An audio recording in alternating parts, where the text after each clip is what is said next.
Okay.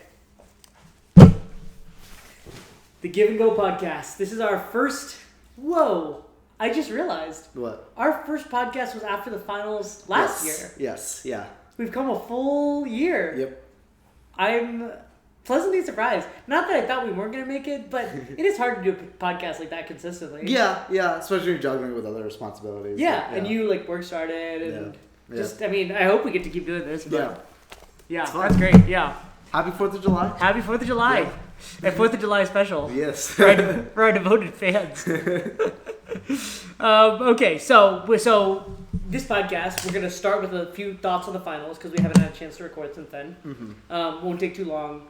Then we'll do a little bit on the draft, and we'll let both of those kind of bleed into free agency, which is definitely going to be the bulk of our podcast. Mm.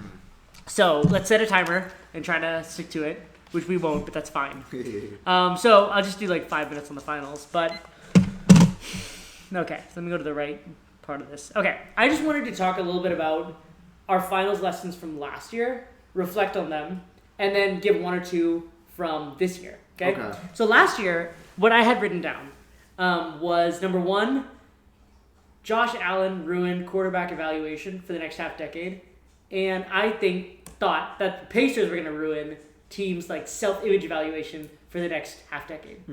I don't think a lot of the finals teams were affected by that, but I do recall at the start of the year, the Bulls talked a lot about we could find our version of the Pacers, and I even noticed that the Suns or even the Warriors who trying to repeat the magic they had in 2022, Mm-hmm. So I do feel a lot of teams had a slightly irrational believe in yourself mentality this year. Yeah, I think so.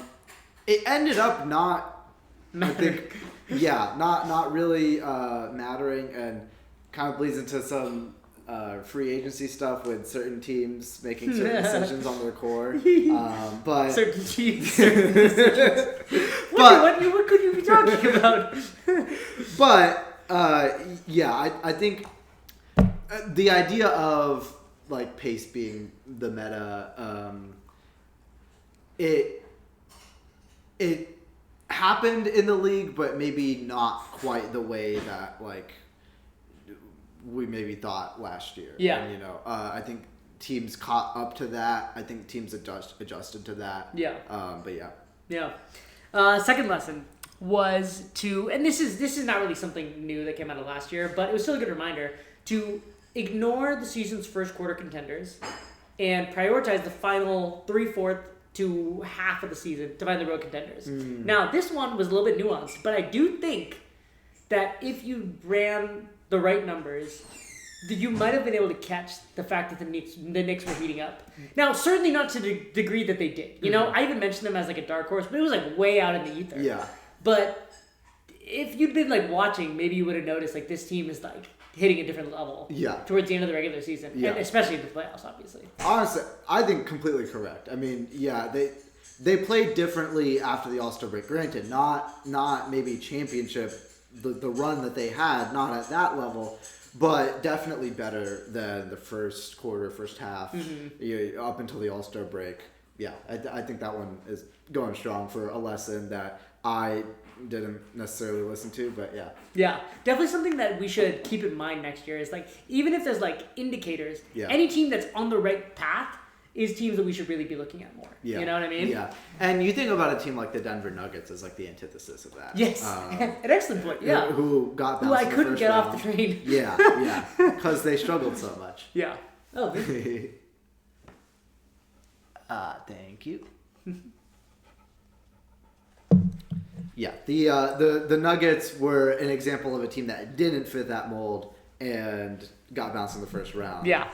Where you don't necessarily learn the lesson of, hey, you have to play good basketball. And I gave an exception for that. We sort of acknowledged that in the pod leading up to the playoffs. But you give an exception because it's the Nuggets and you can figure it out. And it's Jokic. Yeah. And it didn't happen. And it was Jokic, I guess. Okay, final lesson that I had was teams with versatile playing styles who can push multiple buttons. Who just have a good identity. Yeah. And to me, what was really impressive about the Knicks run in the end was no matter what happened. Like even that moment when I think it was Game 4 with the epic comeback, where Wemby was like, I'm in their heads. Like I never feel like they were like ruffled, and their like identity to me was like, no matter how much we're down by, we have a guy and have a team that like maintains our composure and always believes in ourselves. Mm-hmm. And I think that they like whatever like trial and turmoil came their way, they just knew who they were, and that identity really carries them through right to a championship. Yep, and I think for versatility, that also like obviously Brunson's the head of the snake, but then being able to play, Cat being like point center at certain times, being able to get production in different areas, like it's not an easy team to replicate because you have to having a guy like Brunson and a guy like Cat on the same team just doesn't really happen. Yeah. But nor does it make sense if you don't have the defense around them. Yes. Right? Yeah, exactly. But they have the team where they're able to push different buttons, both offensively and defensively. Yeah. And they're able to flip the switch defensively and turn with the pressure on you, and they're also able to do different things schematically and personnel-wise on the offense. Yeah. I like what you said about versatility. I mean, even if you think about it from on offense, they can have a guy like Alvarado and Clarkson come in, as he did during the finals, or like Miles McBride, and then like Mitchell Robinson. They had Shamit, and just like guys who do very different things. Yeah. And that matters a lot. Okay, our time is up, but just one or two lessons I had from these finals. One, a championship team can be bought. It doesn't have to be drafted. And that's something that I think over the last decade with the teams like the Celtics and the Thunder, usually you make your moves more around the margins, not like your championship core. But every single one of these core guys from the Knicks were bought. Yeah. And I think that's just impressive, which is not to say that chemistry doesn't matter because they've been on the team, almost all of them, for at least a year, if not longer, in different cases. And then there's the Nova connection. Yeah, there's the Nova connection, of course. Yeah. But I think it's from I think it matters, not just chemistry, but really more roster building, because I think that a lot of the talking points around the new CBA is just how much you have to hit on the draft, and you have to draft and develop, and you can't buy these teams. True. And we kind of looked at the Knicks as the poster child of this is why you can't do it, but then they did it. Yeah. So throw that out the window. Yeah. I mean, it's still say what you will about that and about the CBA, but yes, it's not impossible to, if you make the right moves in free agency and in trades, you can get a championship. Yeah. And that's good for the league. Drafting shouldn't be everything. So. Yeah. You should have a chance. Yes. If you should have a chance at every avenue. Yeah. And the only other lesson I had was, I feel like over the course of the Spurs-Thunder series, everyone was talking about how you need to be young and athletic, and that's the only thing that matters, is having the ability to get through the playoff slog. But the Knicks roster, all of their starters were between 28 and 31. They didn't have a lot of young guys or a lot of old guys, And I think that's just a point for the... a roster that's filled with maturity, but they haven't lost their edge or speed yet, Yep. And I do I already see the impact of that. I mean, jumping ahead to free agency, but the Spurs signed Tobias Harris. I mean, as soon as he became available, And I'm not saying Tobias Harris is their answers, but it's kind of nice to have one or two slightly older guys and not just rely on guys who haven't been there, So is a note ahead. So. Yeah, I agree with that. Yeah.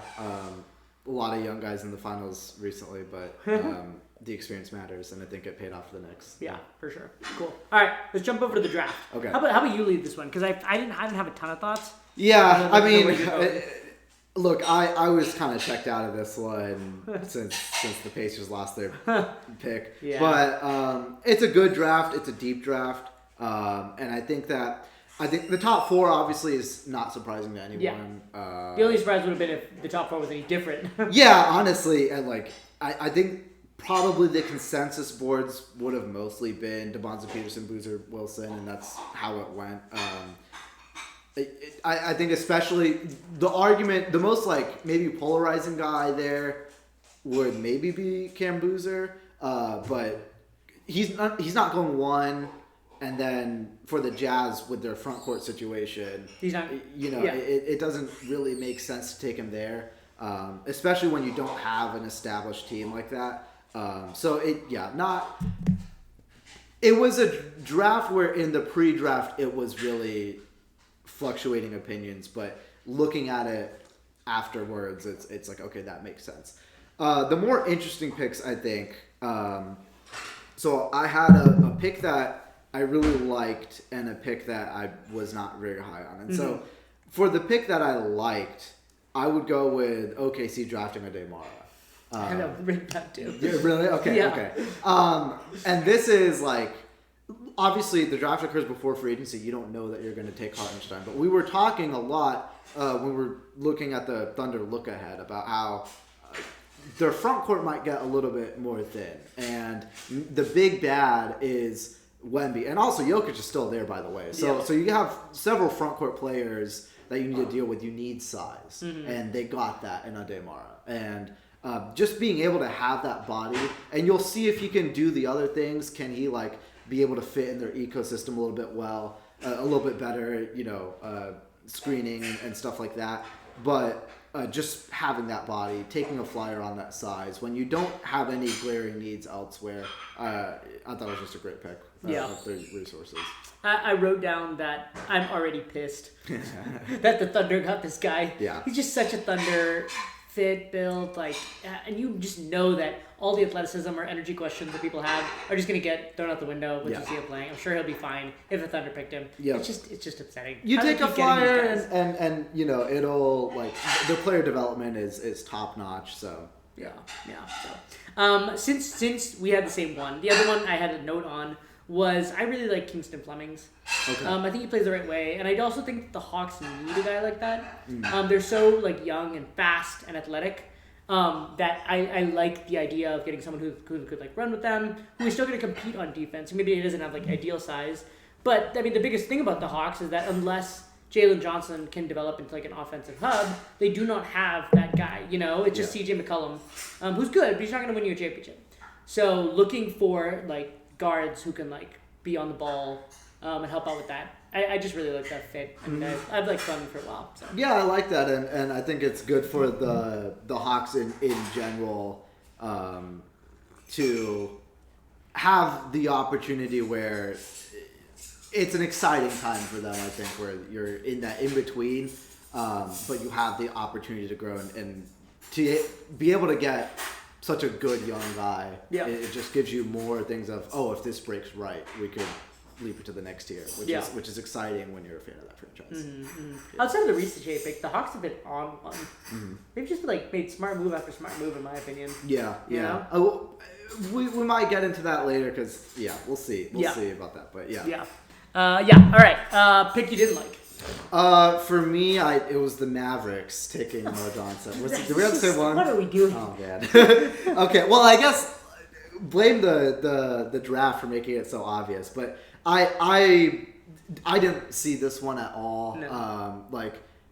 This is the offseason where now we're gonna build around Cooper Flag, right? First it was a Luka team, then you trade it and it's an Anthony Davis team. Then you manage to get Cooper Flag, and it's kind of this weird in between. Then you trade Anthony Davis. You kind of start over. All right, it's Cooper Flag's team. We're gonna start there. So then you draft this 6'9" hustle energy guy who can't shoot. How is that supposed to fit at all? I don't see where they fit on the court, and maybe I'm wrong, but I don't like it. They still have questions at the guard position, which was the biggest question. As soon as Flag was drafted, and still is. Exactly.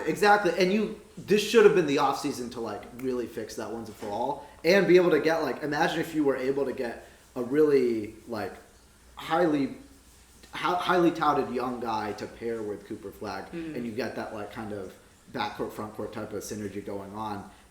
Instead, they take another flyer on a guy in the front court. I don't get it, and now you're still asking, 32, 33-year-old Kyrie Irving to do a lot. I don't like it. What made it most confusing for me is, and maybe there's more to Derek Lively's health situation, but they already have a really athletic, really fun, young forward center kind of guy, you know? And maybe Dusty May just knows more than us. I don't know. But if it goes wrong, it goes really wrong. I guess that's true. Did the draft happen before or after the hired days after? It was it was his call? It maybe, I don't know. I mean, in that case, I kind of like it more. But to me, ideally, you would be in a situation where you wouldn't be toast if you traded Kyrie Irving. And like I would want them to be in that situation because you're building for the future. If Kyrie looks good coming back from injury and the team is like, hey, I think he could be the missing piece. If you're the Mavericks, I think you should be in a situation where you can handle that and sell high on Kyrie so that you can build for the future. Yeah, because you're not trying to compete next year. Exactly. And this does like, I didn't see them take that step in this draft or offseason. Thank you. Yes.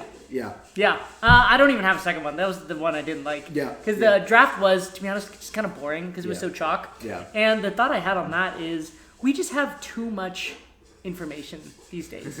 Like every site out there has like 7 mock drafts leading up to this. Everyone's got their commentary. Everyone already knows what's gonna happen. Yeah. And it just, I think, is like bad for the viewer experience because I want GMs to be able to feel like they can like take a swing and not just get blasted on social media or fired. You know what I mean? Like if they get it wrong, then everyone told you so.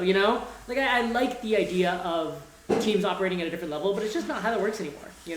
Yeah, I mean, maybe I think you might be getting a little high on the information that we have because I feel like anything can happen, and we always look back at these drafts a couple years later and be like, oh, that guy was taking the teens or something. Yeah.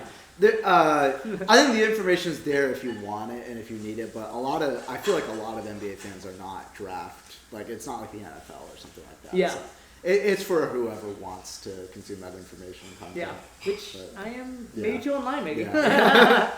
So, yeah. All right. Good on the draft? Yeah. Okay, cool. Let's jump into what, in my opinion, has been probably the wildest free agency since Kawhi left Toronto. That free agency to me was like the peak one I remember, and probably what I'll compare every other year to. And since then, I thought it was like, man, maybe the second aprons like killed it. Maybe free agency not that exciting. And then this year happened, and it was bananas. Yeah. So where do you want to start? A lot of surprising moves. Where to start? I think probably the first biggest domino to happen was the LaMelo Ball trade. So we can start there. Sure, yeah. Because I did a lot of research into what the Timberwolves could do. I feel like our off-season look ahead was pretty comprehensive, and I did not see this coming. No. But I said at the time, you trust Tim Connolly to make some move, and he knows where the team's at. He knows he's a wheeler and dealer, man. He's a wheeler and dealer, and he knows that he's not with the top guys, and that they need to take a swing, and they took a swing. Yeah, so it was. First of all, the move to clear that was Julius Randle getting traded, which is what told me that, okay, something's going to happen. They're gunning for something. I thought it would be like Giannis or something. Yeah, but they didn't have the assets to do that. So instead they pivoted to a guy that we didn't know was available at all in LaMelo Ball. No, we can talk about if he should have been available. Yeah. There's two sides to this, basically. I'm going to start with the Timberwolves side. The question is mainly just, is this enough? It's a bit of throwing a chaos factor into it, which LaMelo Ball is like the definition of a chaos factor. So I like it for that reason, but you have to wonder, what does a LaMelo Anthony Edwards backcourt look like, and do they have enough depth around the margins to make this a good team? Which I feel like this trade opens up a lot more in the sense of they can make moves like this is a good, we start the season with this team, and then you open it up later on and see if there's moves on the margins to be made to bolster the more depth. Because I feel like you have LaMelo, you have Anthony Edwards, you have Dosunmu, you have Jaden McDaniels, you have Rudy Gobert. That's a very solid five there. I don't know if Dosunmu will start or not. He's probably one of their top 5. Right? Yeah, but I guess DiVincenzo. Yes, but I mean, either way, you'd have to start a 3-guard lineup, which I'm not sure about, but definitely top 5 players. DiVincenzo, I think, is probably I don't really know his prognosis on the season because of the Achilles injury, but those are your 5 best players, and to me that's a pretty solid, like very solid. Oh yeah, solid 5. The questions go more for the depth of the roster, but that can be addressed as the season goes on. Yeah. I think here's my theory on why they targeted LaMelo Ball. Is the transition to like more 3-guard lineup play. Like if you look at Victor Wembanyama as the big bad in the West, a few things to like stop that. One is being able to match the Spurs style and the way that they like to fly up and down the court. Yeah. Because the Spurs like to utilize Wemby's abilities to get away with playing 3-guard lineups, and if you're able to match that. The other thing which is big is being able to take threes off the dribble, which is something that outside of Anthony Edwards they did not have. No, really at all. And now they have the the dribble guy. Will take any shot, any three off the dribble. I mean, you talk about LaMelo's one of the most 3-point happy guys in the entire league, and still shoots at a good percentage too. Yeah, it's like it's not a shot that you like. I don't think he should be taking that many shots, but at the same time, there is something to be said about being able to create that shot whenever you want. Yeah. And to be able to go to that whenever you want. And it just sets kind of a baseline for, I think, an offense with LaMelo Ball in it, that it's like, okay, this is the worst that it can go. Because whenever LaMelo wants, he's able to get that shot off. Yeah. Yeah. And so being able to take that off the dribble, being able to take threes above the break, like those things schematically are very important when you're defending Wemby, because you can't rely on paint penetration necessarily as much. And those Spurs guys love to play really far up on you, and you need to find ways to get looks that don't rely on the paint penetration stuff. And they lost a key piece in guarding Wemby, which is Naz Reid being able to stretch Wemby out, and I think that's a big thing that people aren't really. People are talking about it, but not enough. When we look ahead to the season, the value of the stretch 5, which you losing Naz Reid, you don't really have that anymore. But that's kind of what I saw as, okay, LaMelo might be a really important guy against a Wemby-led team. And that's, to me, what I saw as the rationale. Yeah. I actually really like, and I hadn't thought about the changing the way that your team plays offense to account for the fact that there is the big bad behemoth in the Western Conference. And switching to a more like 3-point happy scheme, one gives you like more variance to like play a team like the Spurs. Yeah. But even more importantly, it means that you don't have to go to the paint against them, Yeah. So I think that's a really good point. I actually hadn't not even thought about that when I was thinking about this move from the Timberwolves perspective. Yeah, I think like Tim Connolly is a guy that builds. We've seen this before. He builds the team around who you see as the guys that you have to beat. Yeah. And you saw in the first iteration of the Timberwolves being suited to be the nugget stoppers, which they once again were. Yeah. But they can still do that, I guess. So they can still do that, I guess. But they did all the right moves to guard that team specifically. Right? I hear the criticism of you're overreacting, and like there's a ton of good teams in the West, and you can't just build your team to stop this specific team. For sure. Yeah. I hear that criticism, but I feel like that's just how we've seen Tim Connolly build these teams. Yeah. And I don't think that they got that much worse outside of that. Being able to move off the Randall contract was huge. I think it allows for more flexibility down the road. For sure. So I'm not going to say whether I like it or not, but like it was interesting. Yeah. And it was interesting because I didn't see this coming at all. Yeah. So, yeah. Anything that happens with LaMelo is bound to be one thing, and that's interesting. Yep. And ultimately, I think what was most important for the Timberwolves, and they've been making moves kind of around the margins for a while, even like bringing in Julius Randle for Cat, This was their move where they brought more talent in the door than went out. And that to me, just watching last year's series against the Spurs, it was clear this team had heart. It knew who it was, and they were really good. But they were just not as talented as the Spurs. They just weren't. Yeah. And that's not changing anytime soon. That's not changing about the Spurs. That's not changing about the Thunder. And there's this other team coming up in the who knows when Flags develops to that level, But the Timberwolves were. They realized they needed a talent fusion, and LaMelo Ball brings that. Now, I don't want to have to talk about the injury potential, but it is a little scary to me that this was the big move. Yeah. They gave up 3 first-round picks, one of their starting 5 players, and this was the year in time, or whatever, backup 4, backup 5, that there's not a lot of big moves to be made after this. You can get off a guy like LaMelo, maybe Gobert, whatever. But as this team stands, this is the team that Anthony Edwards is probably going to go to his prime. Yeah. Is this collection of guys? Yeah. And is it enough? I don't know. I hope so, because this team is exciting and fun. It's been good for a long time. But yeah, if something happens to LaMelo, there's not a lot of pivoting to be done. This is it. It is, at least for now. But I would have said all the same things about the team that they were gonna go before the trade happened. And that's just Tim Connolly, I guess. Exactly. So you can't play scared with these things. You have to take the swings and then bet on yourself to figure it out later on. Yeah. So I don't know. I feel like his job this offseason was to be interesting, and he did that. Yeah. And a lot of main character energy. Yeah, a lot of main character energy, and you'll see. We can talk about whether it's the right move, the good move, the bad move.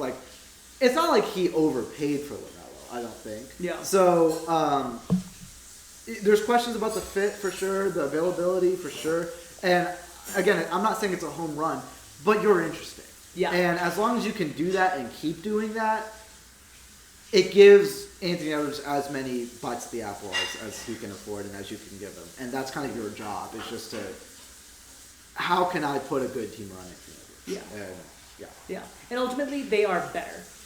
And that's what you're supposed to do. So, at least on paper for now, yes. Now, speaking of, are you going to get better with the trade? The other side of this, the Hornets. Fascinating to say the least. Yeah, the fact that they would give up on that core is very fascinating to me because I understand it and I don't understand it.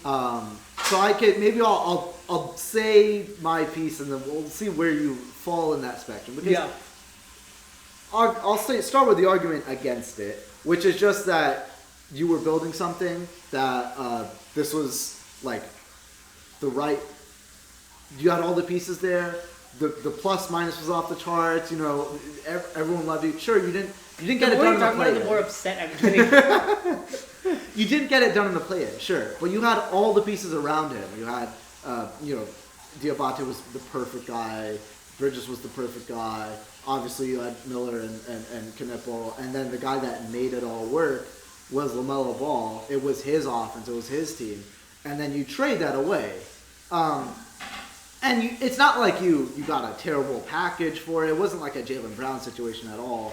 No, the trade itself, as far as value goes, was really fine. But you gave up on it before you even really gave it a true chance, and you can't feel great about that. That's my reason to not like it. Here's my reason to like it.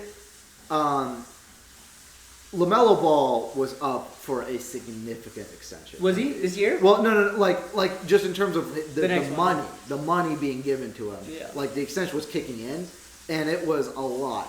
And I think that if you look into the future and think this is just a future bad contract that I would want to get out of right now, that would be kind of my thinking on why you would want to do it. A lot of teams getting out from bad contracts before they kick this year. But I mean, I don't remember the numbers off the top of my head, but he's being paid north of $50 million. Yeah.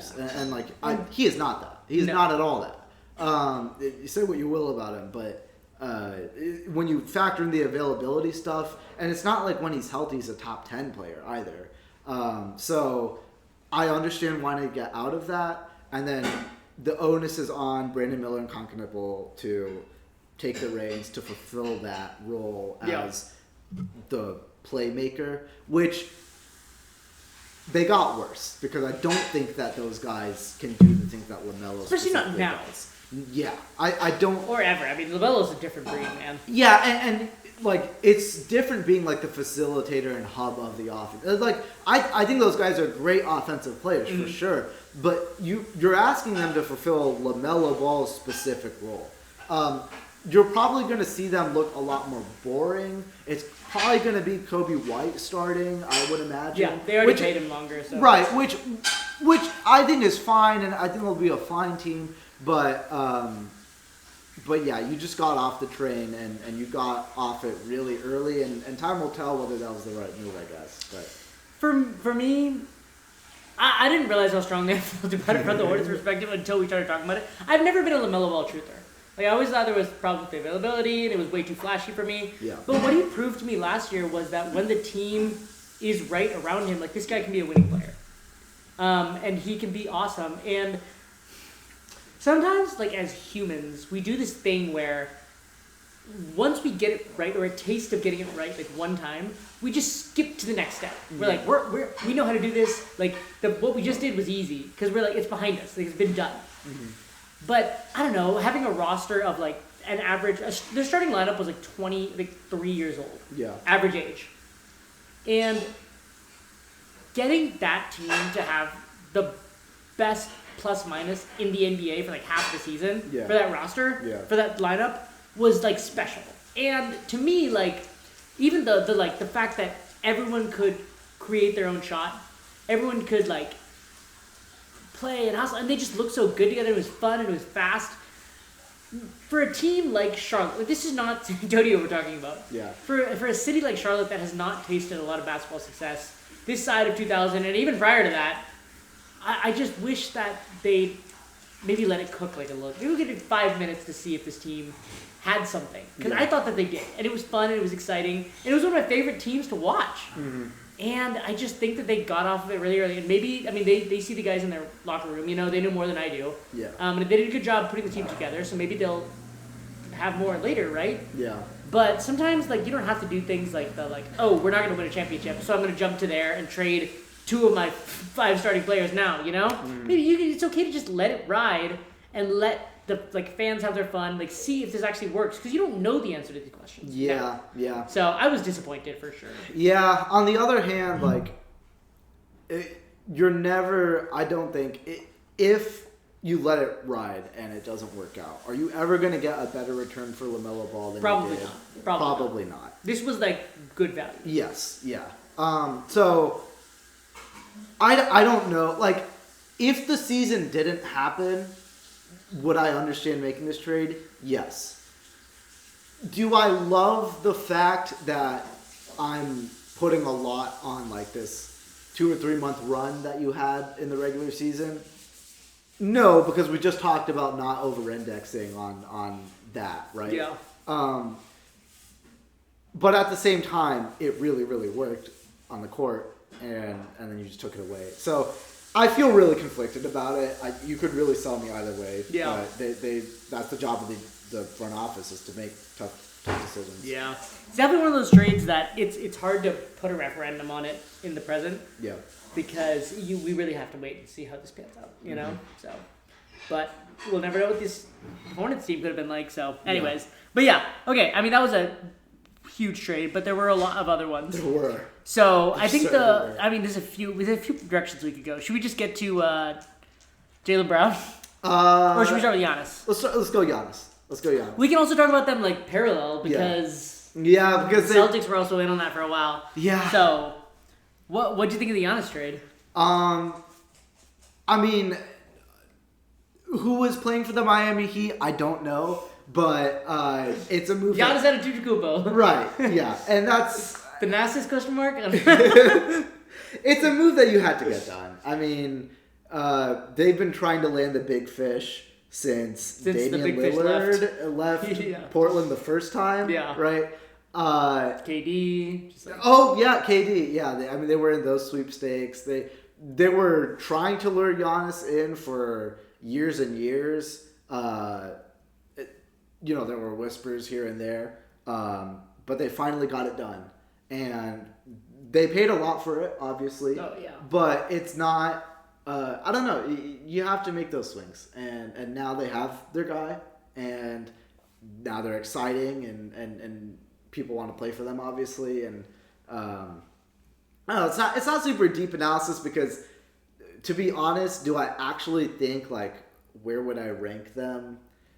I don't know if I would rank them much differently than I did before the trade. Weirdly enough, just because they lost so much. I mean, Hero Hawkes. Powell's gone now. Powell's gone. He left in free agency, right? Who did he end up signing with? I don't remember. The Bulls, I think. Yes, that's right. Yep, yeah. Good pull. Wow. Khalil Ware, who I liked a lot. Developing really well last year. He was developing really well. Yeah. Yakuchunas. Yeah. So they lost a lot, but you have a guy, and we'll see if you can scrounge enough around him to contend. I mean, yeah, what are you here for? Like, Pat Riley's not going to be on this earth that much longer, so yeah, go make that trade. Yeah. I like it. The fact that they were able to outbid the Celtics made it all more sweeter. Exactly, because leading up to it, I really thought that Giannis was going to go to the Celtics, and that would have been really scary for the entire league, for the guy who generates quality three-point looks at one of the highest rates of the league to go on the team that takes some of the most, takes threes at the near the top of the highest in the league. That's a scary proposition. But the Heat were able to stop that and get Giannis on their team. It's a win no matter, I don't care about their questions, obviously. I don't really care. It's a win. It's Giannis. Yeah. I mean, nothing has changed about how we feel about Giannis. He's still an Apex player when he's healthy. The key part of it over the last few years has been when he's healthy, Yeah. So I actually went through the Heat roster because I wanted to see where they landed after this trade, and it definitely was deeper than I thought, but I still think that there are some potential weaknesses. So they have Davion Mitchell starting at point guard, who's obviously going to be their on-ball defender. Yeah, I'd assume Tim Hardaway, Giannis, Bam, and Wiggins, which I didn't do that in the right order, but you know where I land. Yeah. On the bench, they got Pelle Larsson, Jovic, and probably Fontecchio. Yeah. They don't have a backup center and not a lot of backup ball handling. But they do have some shooting around Giannis, which is nice, between Hardaway, Wiggins, Larsson, you know what I mean? Yeah. Jovic maybe can get a shot. Yeah. They're working on it. You know, he's not like a 3-point happy guy, but he can shoot it. Yeah. And he can bring size and things that matter. Yeah. They don't have backup ball handling. They honestly don't have starting ball handling. Wait, Davion Mitchell's your starting point guard, and then Tim Hardaway is your, It's Giannis. I mean, Giannis is going to have to bring the ball up. Giannis is going to have to do that stuff. Yeah. Yeah, you're totally right. Which unfortunately has always been the story with him. It is. And I do need Davion Mitchell to develop a 3-point shot. It's not just this would be nice. Is this essential for the roster to work? Davion Mitchell needs to be able to hit 35% a clip. Yeah. Is that what we're banking this trade on? I don't know. There are questions. There are questions for sure, because it still seems to me, even with trading Khalil Ware and Jaime Jaquez and Yakuchunas. Yes. Okay. Whatever his name is. Yaka, whatever. Even then, it still feels like that's a very front court heavy team. Yeah. And they could definitely use more juice, but yeah, it's Giannis. Yeah, and the Heat always pulls these guys out of nowhere. Yeah. So if anyone can make this work, it'd be the Heat. I do still really wish that they'd been able to keep one of Yakuchunas or Jaquez or something, because to me, from what I heard about Boston's offer, that it was Brown and 2 firsts. I still feel like you can keep Yakuchunas or keep Jaquez. I do wonder if there was some feelings around the Heat that hey, we've whiffed on 2 or 3 guys now. We need Giannis. Yeah. And they put more on the table than they might have actually valued it at. You know what I mean? If Pat Riley, if Yakuchunas was the reason why Giannis went to the Celtics, do you know how much Pat Riley, You got to do what you got to do. That's a fair point. I suppose it's nice to say this in hindsight. Yeah. When they already have the guy. It's nice to say it in hindsight, but I am not letting Jaime Jaquez or whoever take out of. Yaka, whoever. Yeah. Yaka, whoever. You don't know his name. Forget not trading him for Giannis. All due respect to him. I mean, look, I like the player, but I can't. All due respect to Yaka Hua. Yeah. The other side of the ball, though, very, very defensively. Oh my goodness, you got Bam and Giannis and Davion Mitchell and Wiggins. And, I mean, locked in Wiggins. I mean, that team is going to be awesome on defense. The score is going to be 85-80 every game. I don't know how you score on that team, and that's especially with Spoelstra, he's going to get them locked in, and they're already always good defensively, basically. Well, except for the start of the season, that was a very weird aberration in the Heat history. They're usually very, very locked in defensively, and so it's going to be scary when you give Spoelstra those pieces. Yep. As far as the East go, not to we're very early into free agency, or into the offseason. Yeah. But I do think that the East is still a little weird to me, and it's not weird the way it was last year. But the Knicks are probably the top contender, right? But underneath that, every team, I have at least questions about, right? The Celtics now have their core has been shaken up, and it's weird. With the Pacers, I want to see if Halliburton, what he looks like when he comes back. The Pistons had a weird playoff run. The Sixers, I mean, there's questions about it being his health and their center rotation, And to me, the Heat slot right into that contender group for me. Because, again, there's questions the backup depth. We talked about the ball handling, around Giannis' health. Yeah. But if things fall their way, I don't see why not Miami? Yeah. And I think that's probably what Pat Riley thought is we can beat any of these guys, So. I feel like the East got deeper this offseason. Mm-hmm. I feel like there are more teams that with the big fish still to come potentially. Yes, they're still the top, but I'm not.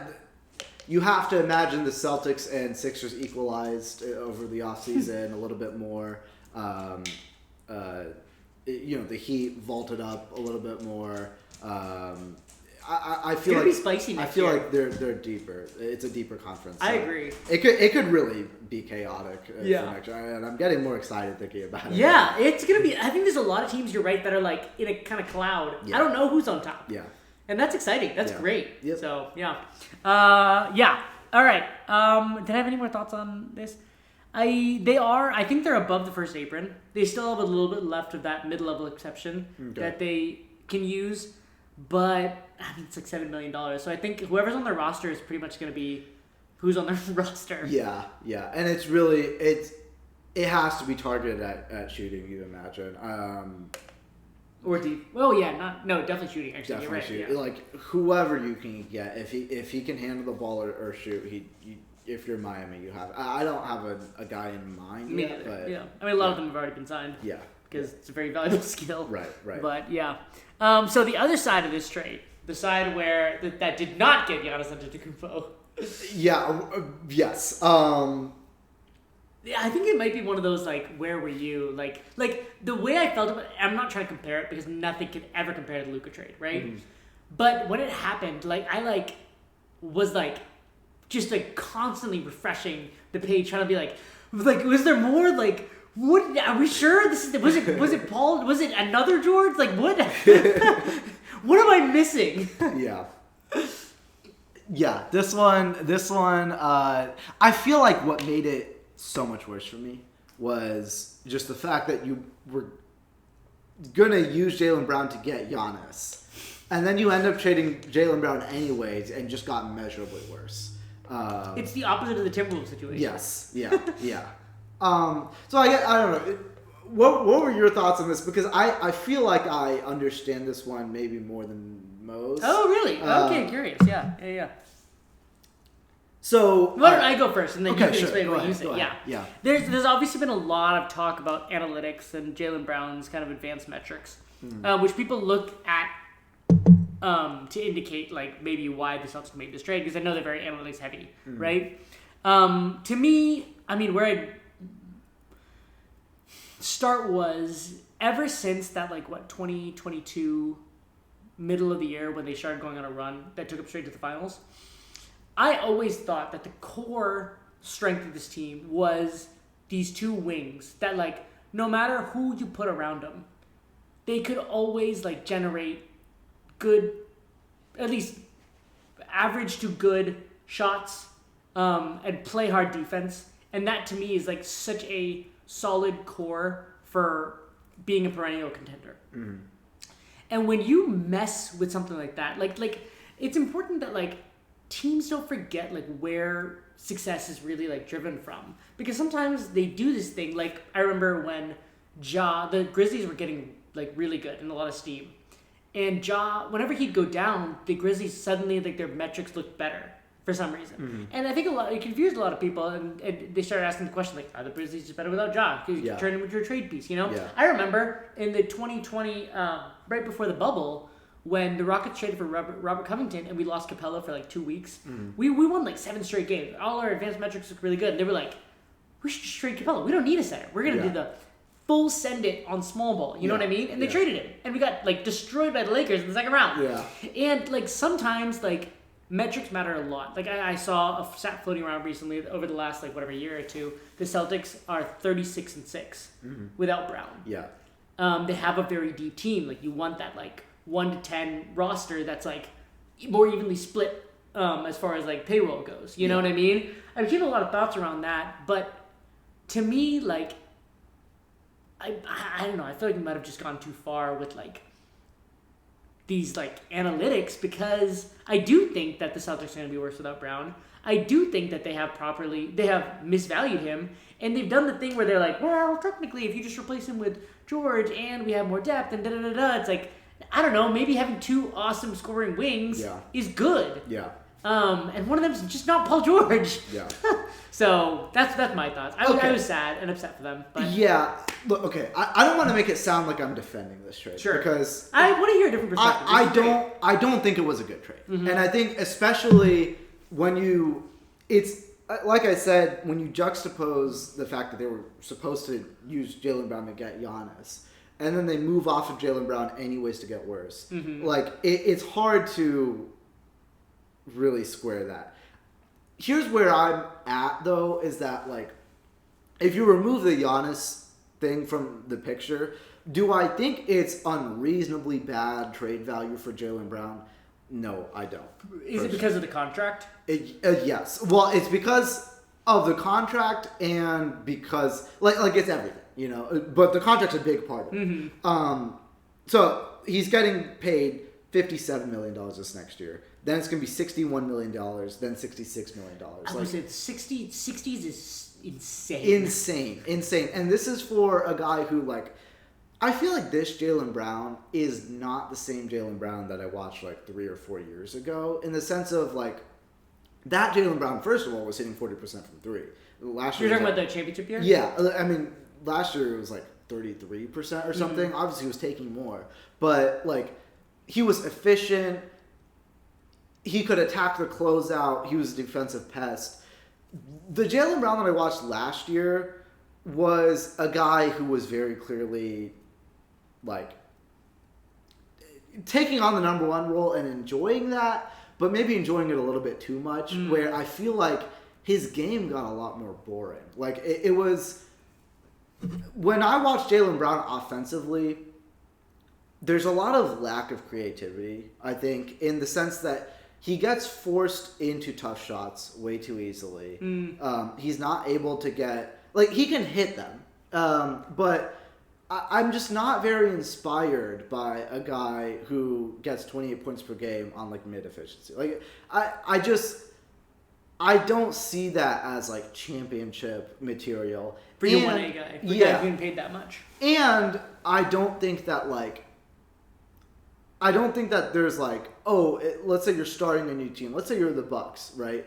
I would love to have Jaylen Brown. Who are basically starting a new team. Right. Who are basically starting a new team. I would love to have Jaylen Brown, especially because you might need a guy like that to help the other guys kind of develop their own game in a way. But it's not a situation where it's like, yeah, this guy can lead a team. Because it's not enough creation. It's not enough like setting up the other guys. It's just dribble into a mid-range shot, bump and fade, and you hit like 50% of them, and it's like fine. But this is not a guy who's worth $60 million. Yeah. And so it's a bad contract that people didn't see as a bad contract. But if you're thinking about, look, we only have a couple more years of prime Tatum. I mean, not a couple more, like whatever. But Tatum is like also 30 years old, right? Yeah. And what was the joke back in the day? He's just 21. He's just 21. Yeah. I feel like Tatum's been in our lives as 21 for like ever. Yeah, right. But you don't want to waste these years. And not that having Jaylen Brown would be a waste, but I understand the idea of wanting to move off of that. Before it gets worse. Before it gets worse, and when your team doesn't really need that anymore. Because they were a team before that was constructed where it was the two guys on the wing, and that was the offense, right? But now I feel like they're a little bit more versatile. The emergence of Peyton Pritchard to a degree. Especially on that contract. Right. And his contract is very team friendly. But I don't feel like they need Jaylen Brown to eat that much up. And then there's also kind of the offseason like concerns about like Jaylen Brown clearly was like in love with seeing himself as like the 1A 1B type of guy. When maybe you got a taste. Yeah, right. When maybe you'd rather Jaylen Brown pass the ball more and focus more of his energy on defense and like be more like the team hustle guy. Yeah. Which that was the Jaylen Brown that I fell in love with a few years ago. And that's not really the Jaylen Brown that I saw. Okay, all that aside, getting to the actual trade, I like the fit of Paul George on the Celtics, but they got worse. Yes, they absolutely got worse. And that's where the trade loses me, because it's like, okay, fine, maybe you could justify trading Jaylen Brown like for a contract that only expires in 2 years and a couple first round picks. I still don't think that's great value, but like maybe you could justify it. But you're supposed to be like competing for a championship, and you can't just decide to trade a guy for a worse guy who's on a similar contract. Like, if the idea is, we're trying to get out of a bad contract, well, you just got into another bad contract. But a lot of people might say a worse contract. A worse contract. Yeah. Definitely it's a shorter contract. Yeah. But it's still a worse contract. And it's only 1 year shorter. Like, he has a 1 year left, 1 year more, and a player option on top of that. Yeah. That's only 1 year less. It's not like you didn't trade Jaylen Brown for like a bunch of different pieces. Then I definitely understand it. Yeah. But do you think they have a plan with the firsts? Like trying to turn that into something now? Not that there's many guys left. Yes, I do. But I think the idea is just flexibility. So I think it's just like trade deadline stuff. I don't think they're going to make a swing now. There is talks about the trade. There is smoke with the Trey Murphy stuff.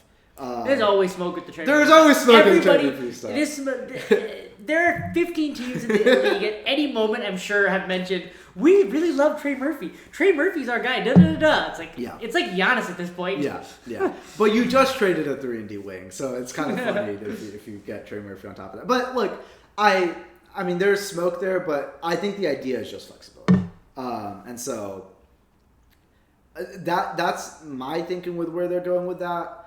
But yeah, going to the other side, it's also interesting because they moved from we're paying Embiid, Maxey, and Paul George to we're paying Embiid, Maxey, and Jaylen Brown. Who Jaylen Brown is getting paid a little bit more than even Paul George was. So now you're having to balance these like 3 mega contracts, and they were able to do it. What does their salary cap look like? I didn't even look. Is it bonkers? Bizarre. Yes, yes, it is. And it's like the same thing that we saw with like, this is what you have to do. Like we've been talking about the Sixers and their weird situation like all off season. Yeah, it's the same story, but it's just I mean I like this for them because now like you see the pieces of a championship contender a lot more. But it's like I mean, they were relying on Quentin Grimes last year. He couldn't even sign this year. Who obviously, got paid a lot more money by the Lakers. Like, they made a lot of good moves on the margin.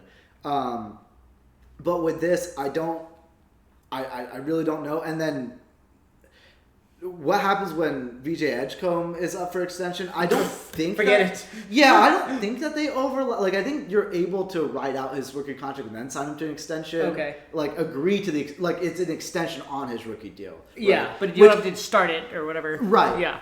But the model is basically just you're tied by the Embiid and Brown contracts expiring in the same year. And to me, this is why I really liked it. Yep. Is because when those contracts are off the books, they're off the books at the same time. Yeah. So then you can like more immediately go into that like quick reset. Yeah. So it matches their timeline a lot better. And Jaylen Brown's obviously a way better player.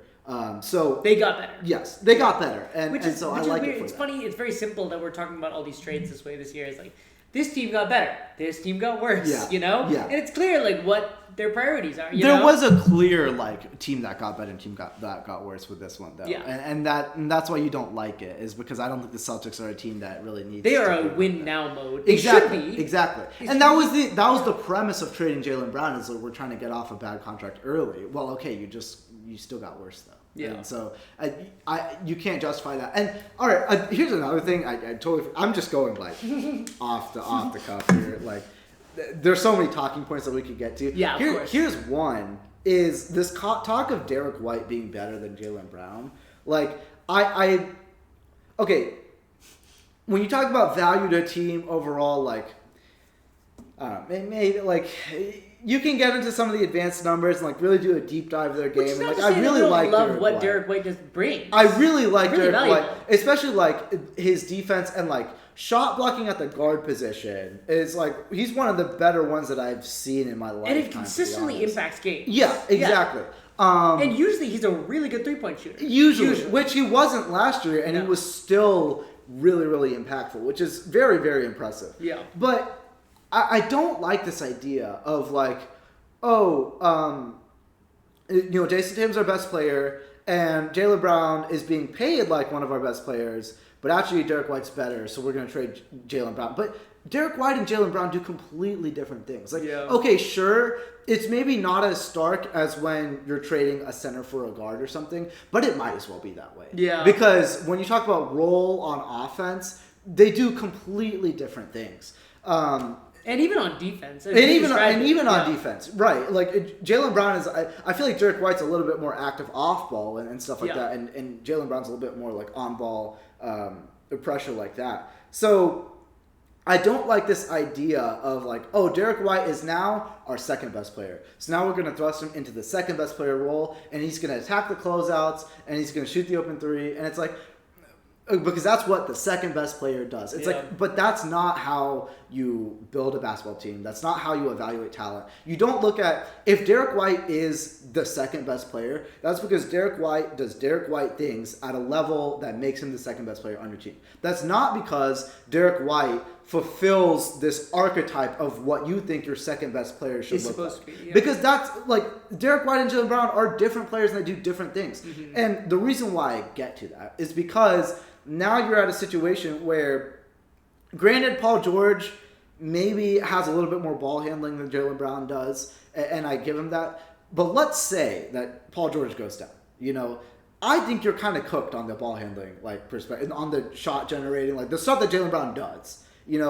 Derek White can't do that. No. To me, I don't think he can do that. No. It'd probably be more Peyton Pritchard. And so you're relying on Peyton Pritchard and Jason Tatum to be like basically the only guys if that happens. And it's not like a crazy situation. Mitch Robinson ain't generating. Yes, he's definitely for not. sure. Which is a great trade, by the way. But not that reason. It's not a crazy situation to say that Paul George might miss 30 games this year, right? Yeah. Or Paul George might miss the playoffs. You can't rely on Paul George to be the guy for your ball handling purposes. And you can't just have two guys who can handle the rock. You need more than that. Yeah. And I don't know where they're getting that from on this team. So that's like another reason why I don't like it. Is like kind of the conversations happen. Like there's a lot of toxicity when you talk about like the analytics conversations on how you evaluate players. But then I feel like this is one area where people went way too far in the other direction on thinking, Derek White's the second best player, so you don't need Jaylen Brown. No, because they do different things. Yeah. So you gotta go off the cuff more, my man. That was great. Yeah, it's you're like just angry enough to give me enough, like, but then you had just about it was great. That was fun. So it's a toxic like discourse because Jaylen Brown I think is a very polarizing player in general. Yeah, and has been for years. Yeah. Ever since they had even their contract, actually. Yeah, exactly. Which is not his fault. It's not. It's not. Yeah. In the interest of time, we got like 10 more minutes. Sure. And there's a lot of moves I wanted to get to. But we can hit him quickly. I said that this is going to be a shorter pod, and then I think we were talking about the LaMelo Ball trade, and I realized, like, there was a lot that happened. There was a lot that happened this offseason. Yeah. The next thing that I want to talk about, just quickly, if we can, is the Lakers. Because they made a lot of moves. Oh my goodness. One of them being, I mean, they're letting LeBron James we have to talk about that. We have to talk about it. I mean, it's the most important thing that hasn't happened. Yeah. Probably the most important thing that has happened. Yes, absolutely. But, yeah. Okay, so the Lakers are a very interesting... fascinating team. So... this was it. This is what they saved all their chips for. This is what they saved all their chips for. And now, they don't have tradable first round picks in the next 7 years. Okay. So, really? Yes. Yeah. I thought they had one left. No, because they traded 2 first round picks for Walker Kessler. And they had already given up 2 with the Luka trade. They gave up 1 with the Luka trade, but they only had like 3. If you left, and, I mean they were constantly making moves on the margins and attaching their first round picks to be like the bait for that. You remember like the couple years ago when they traded for Rui Hachimura, Jared Vanderbilt from the Jazz. You're right. I remember the Vanderbilt trade. Yeah. Right. And so they attached. So they weren't like heavy on assets. And obviously the Anthony Davis trade was the reason why they were so light on first round picks in the first place. But this is it.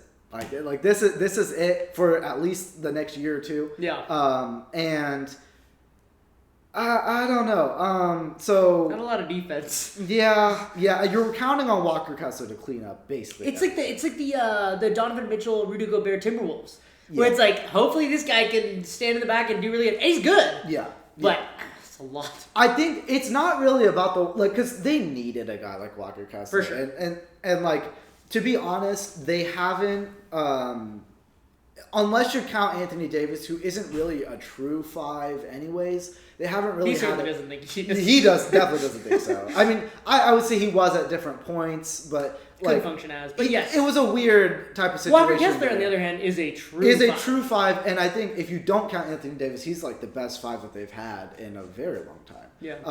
And Luka needs that, obviously. Like the Derek Lively. He could use it. He could.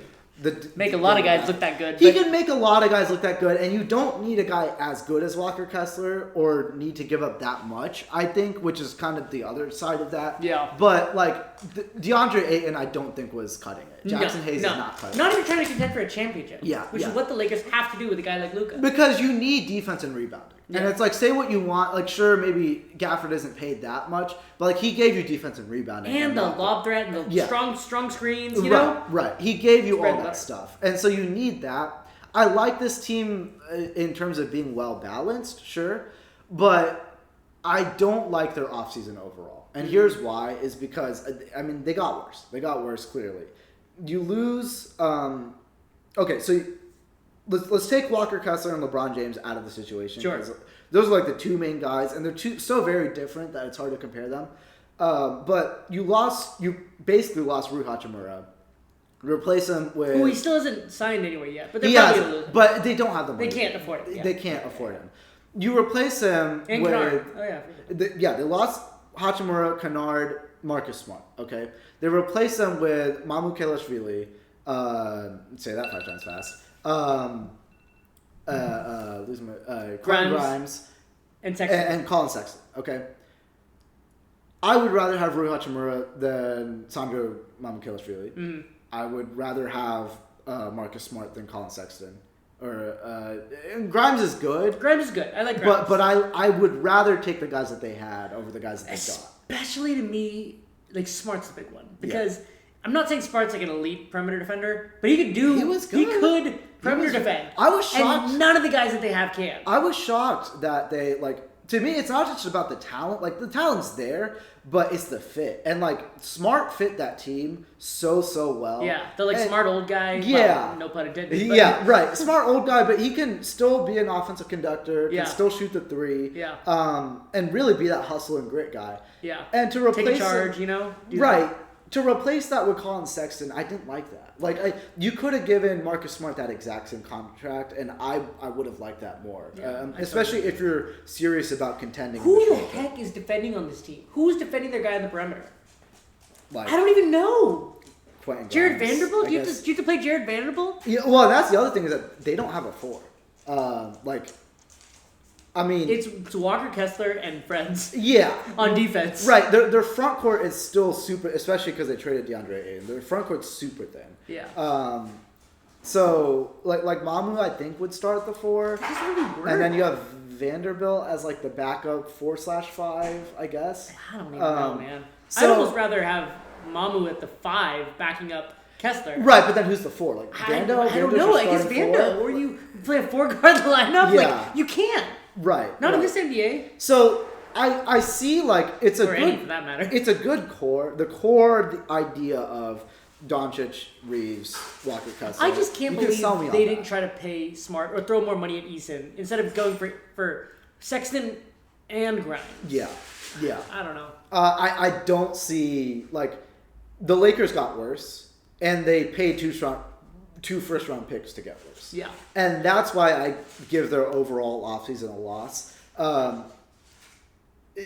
Yeah, they got worse, and they're all in now. So you have nothing that you can do. Like, I know I said the this But I team really is really mean that now. I really mean it now. I like they can't do anything at the trade deadline or anything. So Yeah. yeah. They, I also, we didn't talk about the Walker Kessler contract either because he is good. Like, don't get me wrong. He is, I think, with the highest block rate since outside of Wemby of the last few years, you know?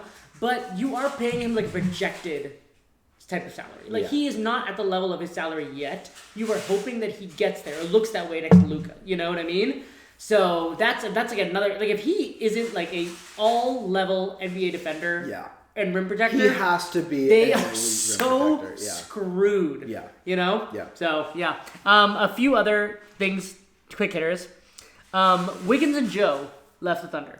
Yeah. And I know those are small moves, but I'll tell you why I'm really curious about them. Because the Thunder, like, famously have, like, held on to their guys to the bitter end, you know? And now finally that they're coming up against the second apron, the big wall, they are finally letting some of these guys go. And to me, what I'm really curious about is, are players protected by the Thunder, like, ecosystem? Like, Wiggins and Joe looked really good on the Thunder. And I'm curious to see if they look the same level when they leave. Or, my point is it the ecosystem or the Thunder actually just that good at drafting those guys? No, you know what I mean? that's a great question. And it's something that I was really, like, I thought we were going to see Lou Dort on a different team, and I was really curious to see what that would look like. In this case, it'll be with Joe and Wiggins. But great question. And I'm asking the exact same questions there. Like, we saw this phenomenon occur with, like, the Miami Heat. Where they draft and develop these guys, and then they go to other teams that don't look the same. Mm-hmm. What does it look like for the? We've never really seen that happen for the Thunder. I really was a fan of the Thunder offseason, even outside of the draft, like being able to keep Hartenstein and Lou Dort. And they knew that Hartenstein was a secret sauce. Yes, you know, they fall for the trap of he wasn't the guy we drafted. Exactly. Like I was thinking they were going to cut their losses and like, all right, Jay Will's next up. Type of thing, but Hartenstein was still such an important piece for them. And then to be able to flip those guys into more second-round picks and more roster spots, because now you have like more roster spots where you can actually draft. Like they had 3 first-round picks, right? And the fact that you're actually able to keep those guys and they're so heavy in draft capital that they were in a situation where they had to like let go of that or make tough decisions where you can't draft all those guys and keep them on your roster. Well, now like losing Isaiah Joe does not kill you. Losing Aaron Wiggins does not kill you. Like especially Aaron Wiggins is a promising guy, but he wasn't getting playing time, and so being able to like keep that cycle going of keep on rotating more It's young the only guys. way to continue a contender in this NBA. Yes, yeah. And so I thought they basically nailed the offseason. I mean, I would rather not pay Lou Dort $18 million, but I understand there's off-court stuff with that too in terms of like chemistry and stuff. Buddy. Right. I thought they basically nailed the offseason. Yeah, cool. All right, unfortunately, I think we got to cut it there. Yeah. But we can get some of the other stuff when we go to our next pod. Okay, yeah. So...